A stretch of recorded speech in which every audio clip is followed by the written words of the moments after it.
Le jour où j'ai découvert que mon petit-fils racontait à tout le monde que j'étais morte a été le jour où quelque chose s'est brisé en moi, mais aussi le jour où j'ai décidé de lui donner une leçon qu'il n'oublierait jamais. Je m'appelle Françoise Bertrand, j'ai 70 ans, et voici mon histoire. Je suis née en 1954, dans une famille ouvrière de Roubaix, dans le nord de la France. Mon père travaillait à l'usine textile Motte-Bossu. Ma mère était couturière à domicile. Nous vivions dans une petite maison de briques rouges, typique de la région, avec 3 chambres pour 7 personnes. L'argent était rare, mais l'amour ne manquait jamais. À 15 ans, j'ai quitté l'école pour travailler à l'usine aux côtés de mon père. 42 années passées debout devant les métiers à tisser, dans le bruit assourdissant des machines, les mains rougies par le fil, les poumons emplis de poussière de coton. Mais j'étais fière de gagner mon pain, fière de contribuer à ma famille, fière de mon travail bien fait. J'ai épousé Robert en 1975, un bon homme, électricien chez Philips. Ensemble, nous avons eu une fille unique, Céline, née en 1978. Nous l'avons élevée avec les valeurs qui nous semblaient essentielles: le travail, l'honnêteté, le respect des autres, la reconnaissance de ce qu'on a. La vie n'a pas été facile. En 1995, l'usine a fermé. Comme des milliers d'autres ouvriers du textile dans le Nord, je me suis retrouvée au chômage à 41 ans. J'ai survécu avec de petits boulots: femme de ménage, aide à domicile, caissière au supermarché. Chaque centime était compté, chaque euro économisé. Robert est décédé en 2008 d'un cancer du poumon. Les années à l'usine, le tabac, la vie dure. Je me suis retrouvée seule avec une petite retraite de 890 € par mois et l'appartement que nous avions fini de payer. Un 2 pièces modeste dans le quartier de Moulins, mais c'était à moi, mon refuge, mon accomplissement. Céline avait alors 30 ans et vivait à Paris, où elle travaillait comme assistante de direction. Elle avait épousé Maxime, un cadre dans une entreprise de conseil en informatique. Ils formaient un beau couple, ambitieux, travailleur. En 2002, ils ont eu Théo, mon petit-fils adoré.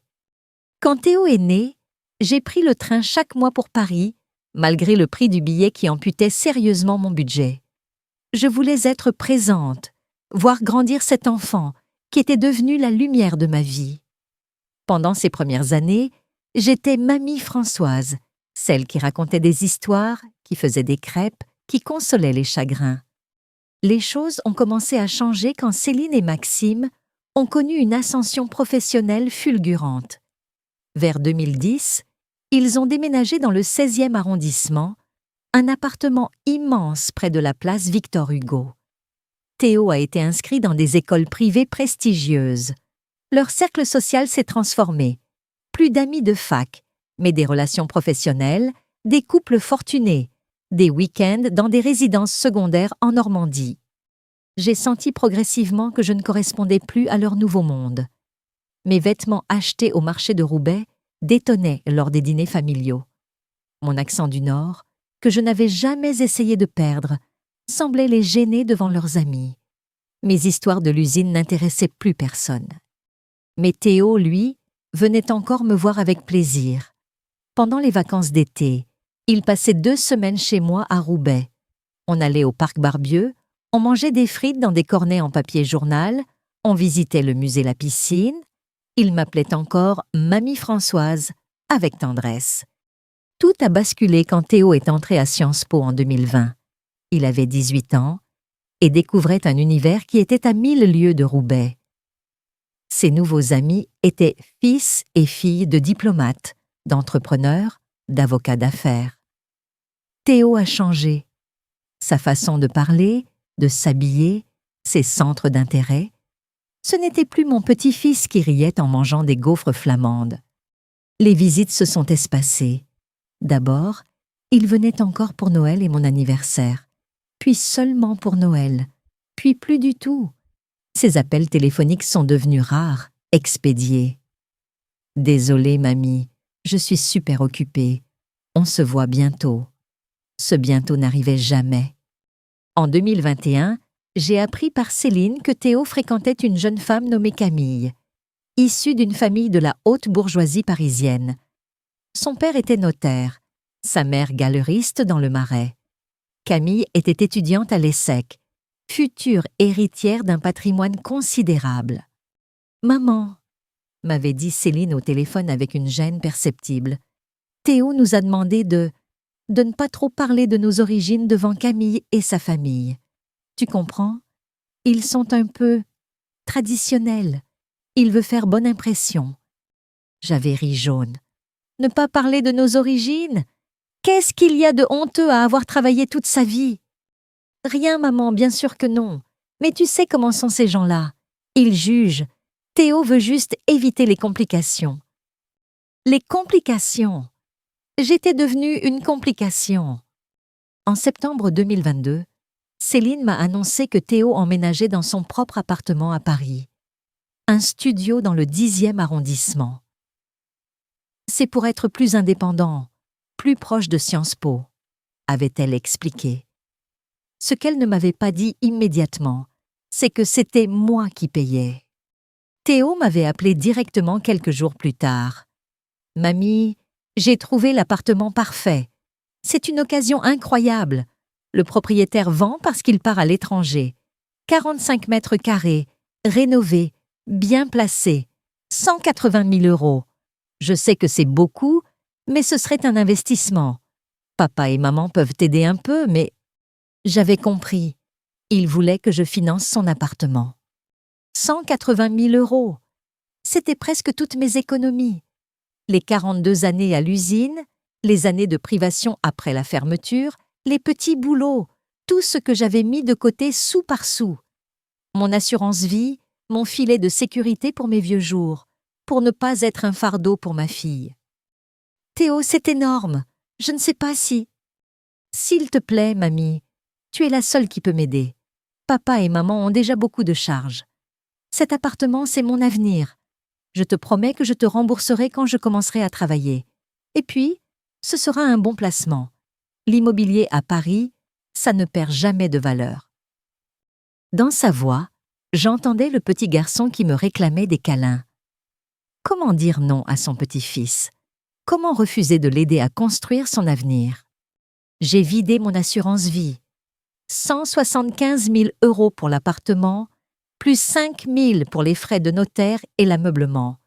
Je me suis retrouvée avec 20 000 € d'économie et ma petite retraite mensuelle.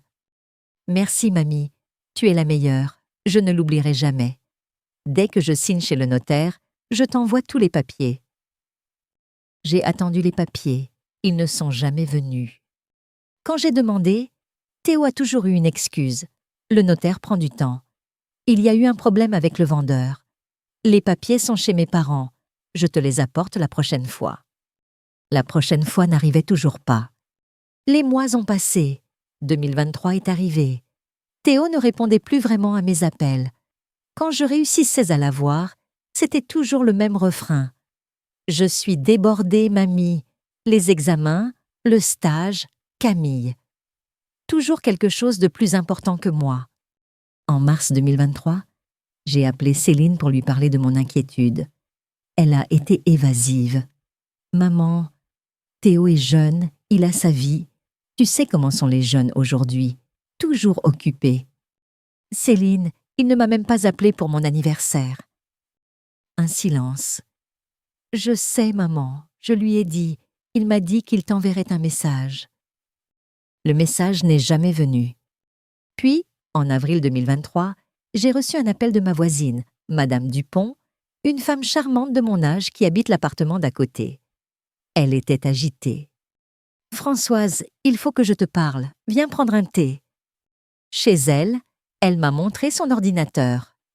Elle suivait les réseaux sociaux de ses petits-enfants et était tombée par hasard sur le profil Instagram de Théo.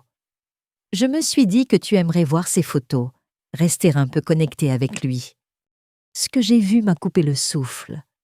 Des dizaines de photos. Théo dans des restaurants chics, en costume 3 pièces. Théo en week-end à Deauville, à Saint-Tropez, à Courchevel. Théo avec Camille, souriante dans ses robes de créateur.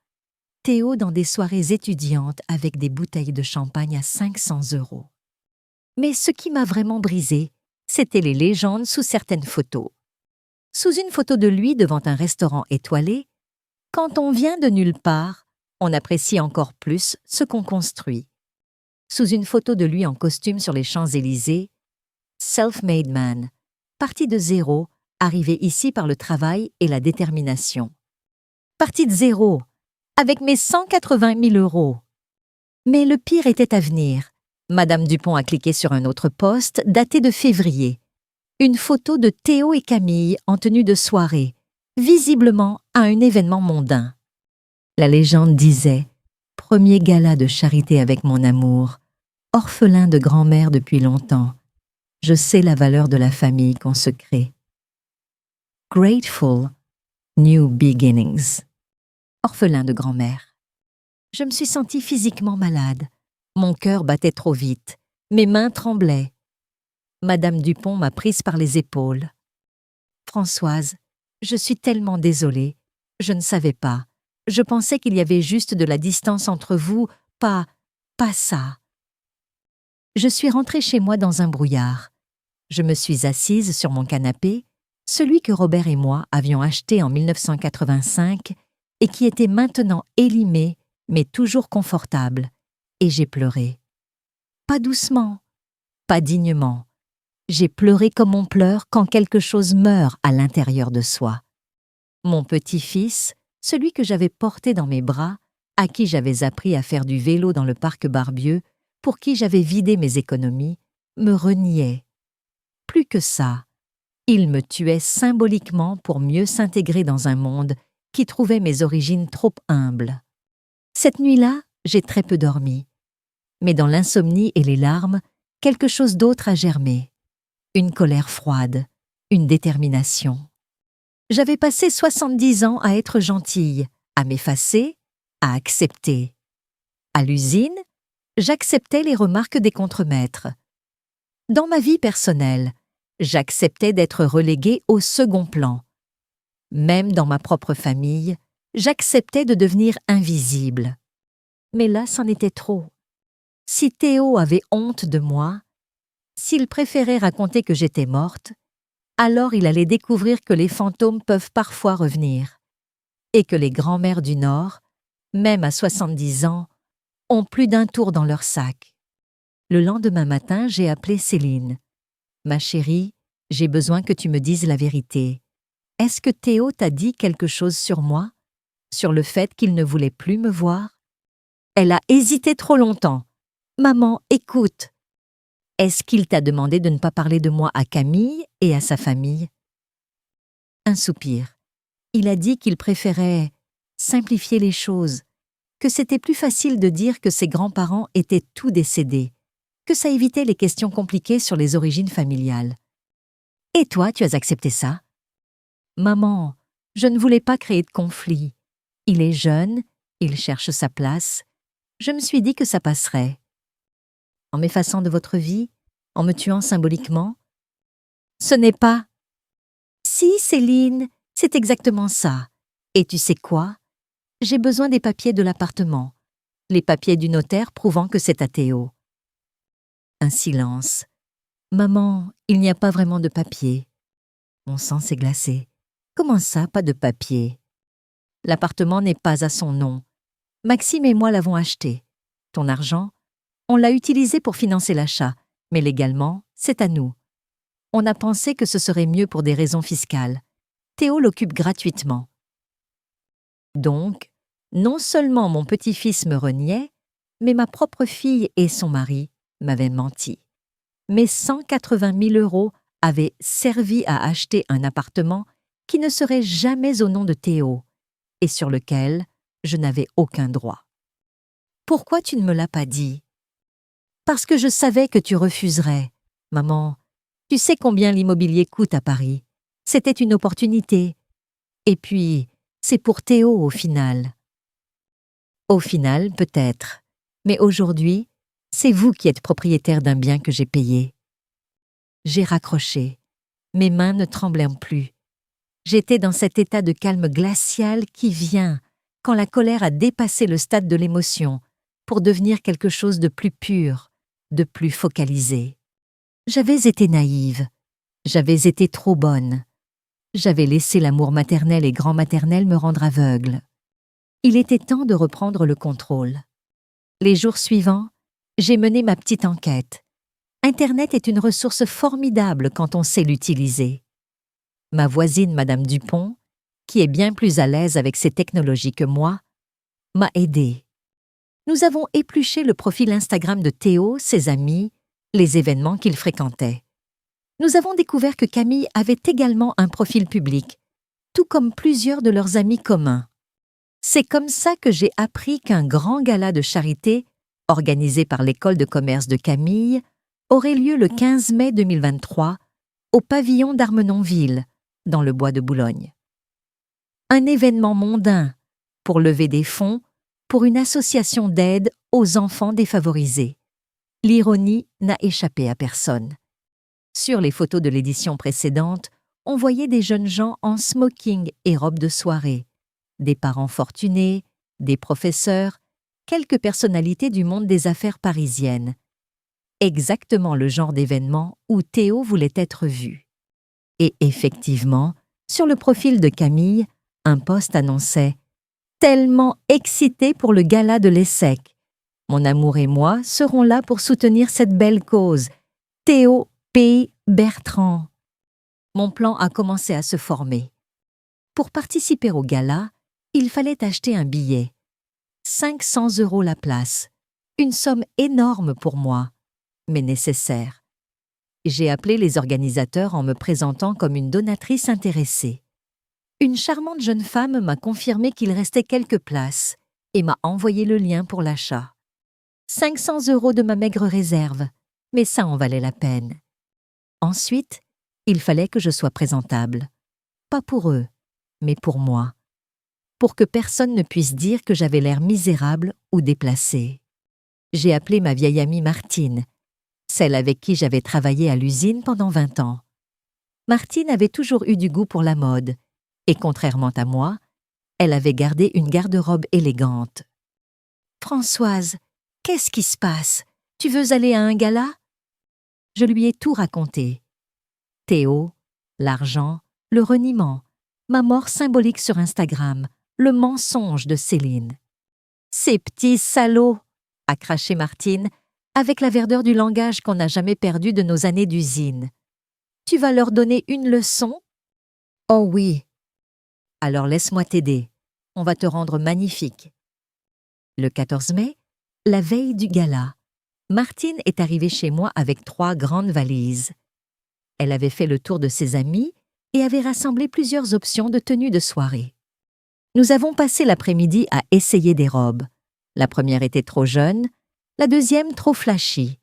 La troisième, une robe en crêpe bleu marine avec des manches 3/4 et une coupe élégante qui tombait juste au-dessus du genou, était parfaite. Simple, chic, digne. « Tu vois, » a dit Martine, « tu n'as pas besoin de robe à 3 000 € pour être classe. Tu as juste besoin d'être toi-même. » Elle m'a ensuite emmenée chez un coiffeur qu'elle connaissait dans le centre-ville. « François, ma copine a besoin de ta magie pour demain soir. » François, un homme élégant d'une 60aine d'années, m'a regardé avec un œil professionnel. « Madame a de beaux cheveux. On va juste moderniser un peu la coupe et faire un brushing impeccable. » 1h30 plus tard, je me regardais dans le miroir et ne me reconnaissais presque pas. Mes cheveux gris, que je portais depuis des années en un simple chignon, avaient été coupés dans un carré court sophistiqué. J'avais l'air parisienne. « François, c'est combien ?» Pour une amie de Martine qui va affronter un petit-fils ingrat, c'est offert. Allez leur montrer de quel bois vous vous chauffez dans le Nord. Le soir, Martine m'a aidée à me maquiller. Rien d'excessif, juste assez pour mettre en valeur mes traits et me donner un peu d'éclat. Quand j'ai enfilé la robe bleue, les escarpins noirs que Martine m'avait prêtés et que je me suis regardée dans le grand miroir de ma chambre, j'ai vu quelqu'un que je ne voyais plus depuis longtemps. Une femme digne, élégante, qui avait confiance en elle. « Françoise, » a murmuré Martine les yeux humides, « tu es magnifique, et demain, tu vas leur rappeler que les origines ouvrières ne sont pas une honte, que nous aussi, nous avons notre fierté. » Ce soir-là, j'ai eu du mal à dormir, mais pas d'angoisse cette fois, d'anticipation. Le 15 mai 2023, j'ai pris le TGV de 14h23 à la gare de Lille-Flandre. Destination Paris-Nord. Le trajet dure 1 heure. J'ai regardé défiler les paysages du Nord, ces champs, ces villages, ces paysages industriels qui avaient été toute ma vie. J'ai repensé à la petite fille que j'étais, qui jouait dans les rues de Roubaix en rêvant d'un monde plus vaste, à l'adolescente qui entrait à l'usine en se demandant si c'était vraiment ça, sa vie, à la jeune femme qui épousait Robert et fondait une famille, à la mère qui travaillait dur pour offrir mieux à sa fille, à la grand-mère qui donnait tout son amour et toutes ses économies à un petit-fils qu'elle adorait. À chaque station de cette vie, j'avais donné, toujours donné, jamais demandé. Aujourd'hui, je ne demandais rien non plus. Je venais simplement réclamer ma dignité. À Paris, j'ai pris le métro jusqu'à Porte-Maillot, puis un taxi jusqu'au pavillon d'Armenonville. Il était 18h30. Le gala commençait à 19h30, avec un cocktail d'accueil à 19h. Le chauffeur de taxi, un homme d'une 50aine d'années avec un accent de l'Est, m'a regardé dans le rétroviseur. « C'est un bel endroit où vous allez, madame. Grande soirée ?»« On peut dire ça. »« Vous avez l'air d'une dame importante. Bonne soirée. » Si seulement il savait que cette dame importante était une ancienne ouvrière textile avec 890 € de retraite par mois. Le pavillon d'Armenonville est un lieu magnifique, un bâtiment belle époque au milieu du bois de Boulogne.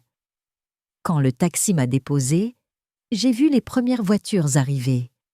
Des Mercedes, des BMW, même une Bentley.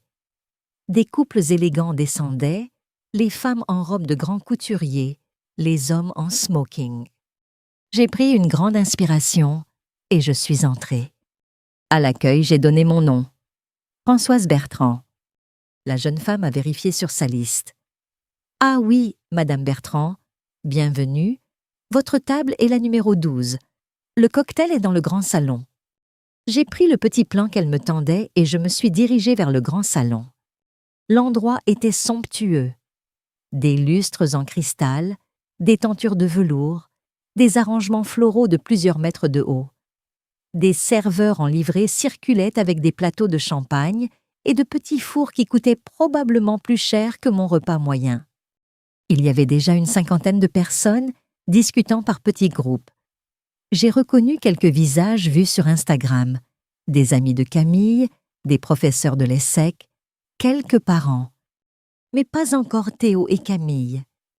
Je me suis avancée, j'ai pris une coupe de champagne et je me suis postée près d'une des grandes fenêtres donnant sur les jardins. De là, je pouvais observer l'entrée. « Bonsoir, madame », m'a abordé une femme d'une 60aine d'années, visiblement à l'aise dans ce genre d'événement. « Vous êtes la grand-mère d'un des étudiants ?»« En quelque sorte », ai-je répondu avec un sourire énigmatique. « C'est merveilleux que vous soyez là. Mon petit-fils Antoine est en 2e année. Et vous ?»« Mon petit-fils Théo est en 3e année, Théo Bertrand. »« Oh, je ne crois pas le connaître. Mais il y a tellement d'étudiants. » À 19h15, je les ai vus arriver. Théo était en smoking, impeccable, ses cheveux bruns coiffés en arrière. Il avait l'air d'un jeune homme sorti d'un magazine. À son bras, Camille portait une robe rouge vif qui devait coûter plusieurs milliers d'euros, ses cheveux blonds relevés en un chignon sophistiqué. Ils rayonnaient tous les deux. Le couple parfait, l'image de la réussite sociale. Ils ont été accueillis chaleureusement par plusieurs groupes. Des accolades, des bises, des rires. Théo était dans son élément, charmant, souriant. Je l'ai observé pendant plusieurs minutes. Ce garçon qui avait peur du noir et venait se réfugier dans ma chambre quand il dormait chez moi. Ce garçon qui adorait mes gaufres maison et me disait que j'étais la meilleure mamie du monde. Ce garçon qui avait pleuré dans mes bras quand son premier amour l'avait quitté. Ce garçon qui maintenant racontait à tout le monde que j'étais morte. J'ai attendu le bon moment. Il fallait que ce soit public, mais pas trop. Il fallait que ce soit devant les bonnes personnes. À 19h45, juste avant l'annonce du dîner, Théo et Camille se trouvaient avec un groupe d'une dizaine de personnes, y compris ce qui semblait être les parents de Camille. Un homme distingué aux tempes grisonnantes en costume sur mesure et une femme élégante avec plus de bijoux que je n'en avais vu de toute ma vie. C'était le moment. Je me suis approchée du groupe avec un sourire. « Bonsoir ». Théo s'est retourné, son sourire de circonstance encore aux lèvres. Nos regards se sont croisés. J'ai vu le choc traverser son visage. Ses yeux se sont écarquillés. La couleur a quitté ses joues. Sa bouche s'est ouverte légèrement, mais aucun son n'en est sorti. « Théo, mon chéri !» ai-je dit d'une voix claire et forte, audible par tout le groupe. « Quelle surprise de te voir ici! Tu as l'air en pleine forme, et tu dois être Camille. Enchantée, ma chérie. Je suis Françoise Bertrand, la grand-mère de Théo. » Le silence qui a suivi était assourdissant. Toutes les conversations du groupe se sont arrêtées net. Camille m'a regardée avec confusion. Sa grand-mère, mais Théo m'a dit que j'étais morte, ai-je complété avec un sourire doux. Oui, j'ai vu son post Instagram, très touchant, orphelin de grand-mère. C'était très créatif de sa part. Le père de Camille a froncé les sourcils. Je ne comprends pas. Théo était toujours figé, incapable de parler. J'ai continué, ma voix toujours douce, presque aimable, comme si je racontais une anecdote amusante. Voyez-vous, monsieur, ma petite-fille a décidé il y a quelque temps que mes origines ouvrières ne correspondaient pas à l'image qu'il voulait projeter. Alors il a choisi de simplifier les choses en racontant que j'étais décédée. C'est plus facile que d'expliquer que sa grand-mère a travaillé 42 ans dans une usine textile à Roubaix. Les regards autour de nous étaient maintenant fixés sur notre groupe. Les conversations voisines s'étaient tues. On nous observait. « C'est impossible !» a bafouillé Camille, regardant Théo avec des yeux horrifiés. « Théo, qu'est-ce qu'elle raconte ?» Théo a finalement trouvé sa voix. « Mamie, qu'est-ce que tu fais ici ?»« Oh, j'ai acheté un billet comme tout le monde. 500 €. C'est une belle somme pour une retraite de 890 € par mois. Mais je me suis dit que ça valait la peine de voir mon petit-fils dans son élément. » La mère de Camille est intervenue, visiblement mal à l'aise. « Madame, je suis sûre qu'il y a un malentendu. »« Aucun malentendu, madame. Mon petit-fils a eu honte de moi, de mes origines modestes, du fait que je parle avec l'accent du Nord, que je n'ai pas fait d'études supérieures, que j'ai les mains abîmées par le travail manuel. Alors il a préféré me faire disparaître. C'est son droit. Mais j'ai pensé qu'il était important que ses amis, sa petite amie, et vous tous, sachiez qui je suis vraiment. Je me suis tournée vers l'assemblée qui nous entourait maintenant, attirée par la scène. Je m'appelle Françoise Bertrand. J'ai 70 ans. J'ai travaillé de 15 ans à 57 ans, d'abord dans une usine textile, puis comme femme de ménage et aide à domicile après la fermeture de l'usine. J'ai élevé ma fille seule après la mort de mon mari. J'ai économisé sou par sou pendant des décennies. Et quand mon petit-fils m'a demandé de l'aide pour acheter un appartement à Paris, j'ai donné mes économies. 180 000 €. Presque tout ce que j'avais. Des murmures ont parcouru l'assemblée. L'appartement où Théo vit actuellement, celui qu'il appelle son appartement, a été payé avec l'argent de cette grand-mère qu'il prétend avoir perdue. Cette grand-mère ouvrière qui, apparemment, n'était pas assez bien pour être présentée à votre monde. Théo était maintenant rouge comme une pivoine. « Mamie, arrête, tu ne comprends pas. »« Oh, je comprends très bien, mon chéri. Tu as honte de moi, de tes racines. Tu préfères raconter que tu es un self-made man parti de zéro plutôt que d'admettre que tu as été aidé par une vieille ouvrière du Nord. » Le père de Camille s'est tourné vers Théo, son visage exprimant maintenant un mélange de dégoût et de déception. « C'est vrai? Vous avez dit à ma fille que vos grands-parents étaient tous décédés. » Théo a ouvert la bouche, l'a refermée. « C'était... » « Et vous avez pris l'argent de cette dame ?» a continué le père de Camille, sa voix devenant plus dure. « Monsieur Beaumont, » a commencé Théo, « je peux tout expliquer. »« J'aimerais bien entendre cette explication, » a dit Monsieur Beaumont froidement. Camille avait les larmes aux yeux. « Théo, comment as-tu pu me mentir comme ça? Nous faire honte comme ça ?»« Camille, mon amour, écoute. » Mais Camille s'éloignait déjà, sa mère sur ses talons. Monsieur Beaumont m'a regardé avec quelque chose qui ressemblait à du respect. « Madame Bertrand, j'ignore quel genre de relation vous aviez avec votre petit-fils, mais sachez que son comportement est indigne, absolument indigne. Il est parti également, laissant Théo seul face à moi et au regard désapprobateur des autres invités. « Mamie, » a murmuré Théo, les larmes maintenant aux yeux, « pourquoi tu as fait ça ?» Je l'ai regardé droit dans les yeux. « Parce que tu ne peux pas faire disparaître les gens comme s'ils n'avaient jamais existé, Théo. Parce que mes origines ouvrières ne sont pas une honte. Parce que j'ai passé ma vie à travailler honnêtement et que ça vaut tous les costumes 3 pièces et tous les appartements du 16e arrondissement. Tu as ruiné ma vie. Non, Théo, c'est toi qui as ruiné ta crédibilité en mentant. Moi, je suis juste venue rappeler la vérité. Je suis partie avant le dîner. Je n'avais pas besoin de rester plus longtemps. Le message était passé. Dans le taxi qui me ramenait à la gare du Nord, j'ai regardé défiler les rues de Paris. Cette ville que Théo avait choisie, cette vie qu'il avait construite sur le mensonge et le reniement. Mon téléphone a vibré. Un message de Céline. « Maman, Théo vient de m'appeler. Il est effondré. Qu'est-ce que tu as fait ?» J'ai répondu simplement. J'ai rappelé à ton fils d'où il vient et qui l'a aidé. Rien de plus, rien de moins. Les semaines qui ont suivi ont été étranges. Théo n'a pas appelé. Céline m'a appelé plusieurs fois, oscillante entre la colère et la compréhension. « Maman, tu te rends compte que tu as humilié ton petit-fils devant tout le monde ?» Il m'avait déjà humiliée en racontant que j'étais morte, Céline. La différence, c'est que son humiliation à lui était publique.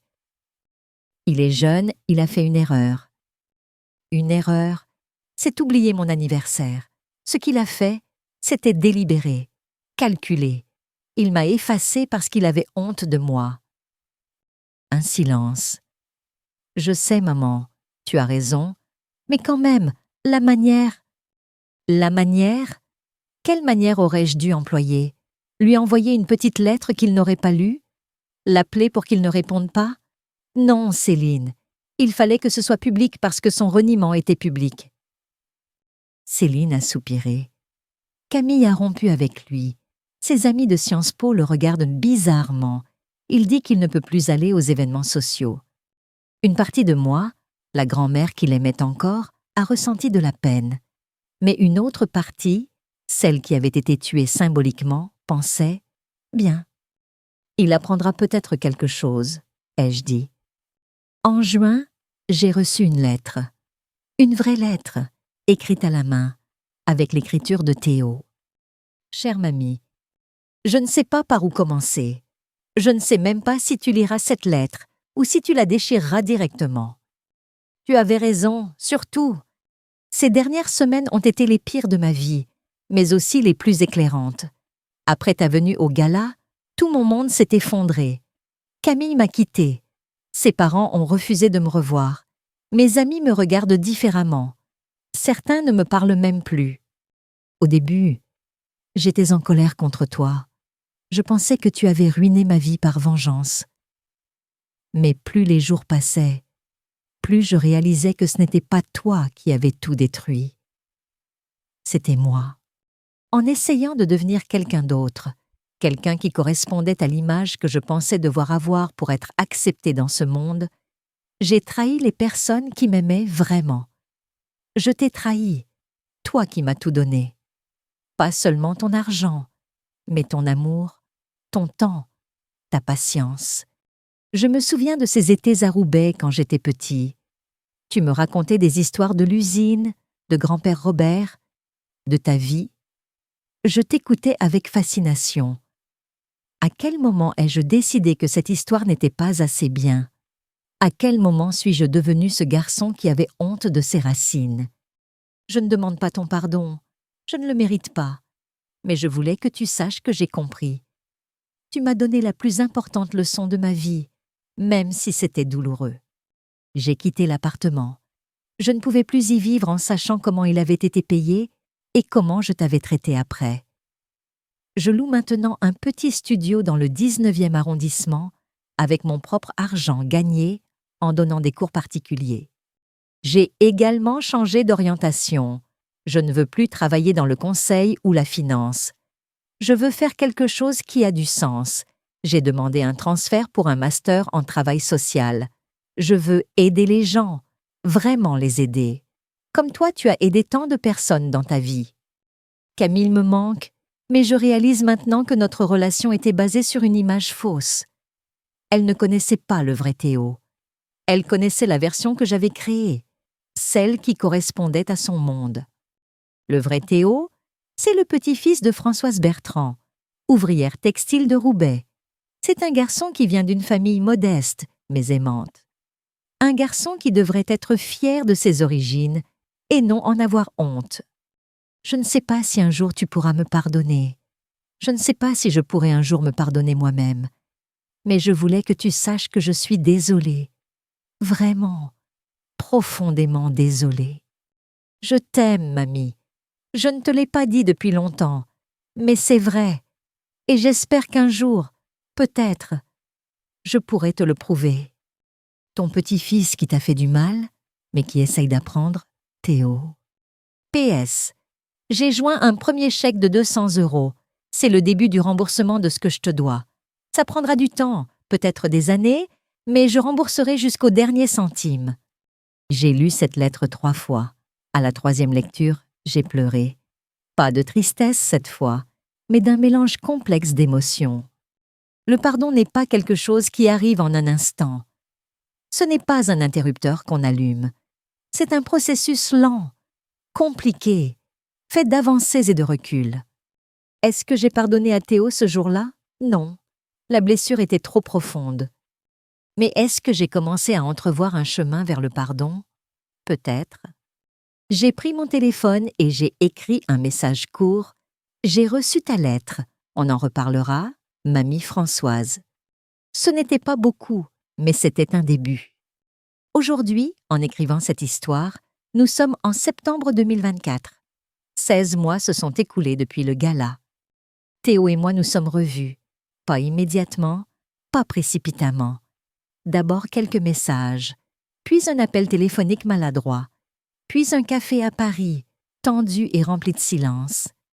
Progressivement, nous avons reconstruit quelque chose. Pas ce que nous avions avant. Cette innocence perdue ne peut être retrouvée, mais quelque chose de nouveau, peut-être plus honnête. Théo est maintenant en master de travail social. Il travaille à mi-temps dans une association qui aide les jeunes des quartiers défavorisés. Il vit modestement dans son petit studio. Il m'envoie 200 € chaque mois, religieusement. « Je rembourserai tout, mamie », me dit-il à chaque fois que je proteste. « C'est important pour moi. » Il ne me présente plus comme sa grand-mère morte. Il parle de moi avec fierté, me dit-il. Il raconte son histoire, notre histoire, à qui veut l'entendre. L'histoire d'un jeune homme qui a presque perdu lui-même en cherchant à devenir quelqu'un d'autre. Céline et moi avons également eu des conversations difficiles, mais nécessaires sur l'appartement, sur les mensonges, sur les choix qu'elle a faits. Elle m'a présenté des excuses sincères et a insisté pour établir un contrat légal, me garantissant que l'appartement sera vendu et que je récupérerai mon argent. Quant à Camille, je n'ai plus jamais eu de ses nouvelles. Théo me dit qu'elle est maintenant fiancée à un jeune homme de son milieu, fils d'un banquier. Elle a trouvé quelqu'un qui correspond à son monde, dit-il sans amertume. J'espère qu'elle sera heureuse. La vie continue à Roubaix. Je continue avec ma petite retraite. mes amies Martine et Madame Dupont, mes petites habitudes. Mais quelque chose a changé en moi. Je ne suis plus cette femme qui s'efface, qui accepte tout, qui ne dit jamais rien. J'ai retrouvé une fierté que j'avais oubliée. Une fierté non pas arrogante, mais tranquille. La fierté de qui je suis, Françoise Bertrand, fille d'ouvrier, ouvrière elle-même, mère, grand-mère, survivante. Mes origines ne sont pas une honte, elles sont ma force. Et si cette histoire peut servir à quelque chose, j'espère qu'elle servira à rappeler à d'autres grands-parents, d'autres parents, d'autres personnes âgées qu'on traite parfois comme invisibles. Vous avez de la valeur. Votre histoire a de la valeur. Vos sacrifices ont de la valeur. Ne laissez personne vous effacer. Si cette histoire a touché votre cœur, laissez votre like, abonnez-vous à la chaîne, commentez ci-dessous de quelle ville vous êtes et dites-moi, avez-vous déjà vécu une situation où vous avez dû défendre votre dignité face à votre propre famille? Comment avez-vous réagi?